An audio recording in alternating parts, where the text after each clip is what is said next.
السلام عليكم. أهم الأخبار. مراقبون يتساءلون: هل اتخذت صنعاء قرار بدء معركة يافع؟ لليوم الثاني على التوالي لا تزال الاشتباكات جارية بين قوات المجلس الانتقالي وقوات صنعاء على الحدود بين البيضاء ويافع، وقد زادت ضراوة الاشتباكات يوم أمس بين الطرفين وأدت إلى حصول قتلى وجرحى من الطرفين، كما تم تدمير آليات عسكرية للطرفين.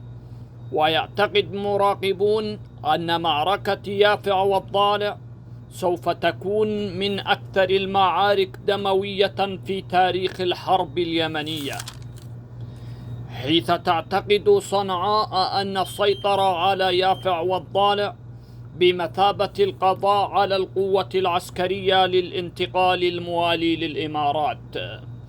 كما يعمل الانتقالي ومن خلفه الإمارات أهمية قصوى لمعركة يافع والضالع، باعتباره القوة العسكرية للانتقال ولحماية الوحدات التابعة له في الجنوب.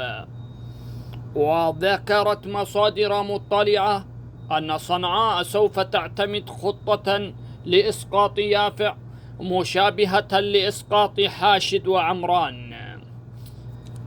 حيث تعمل على إسقاط يافع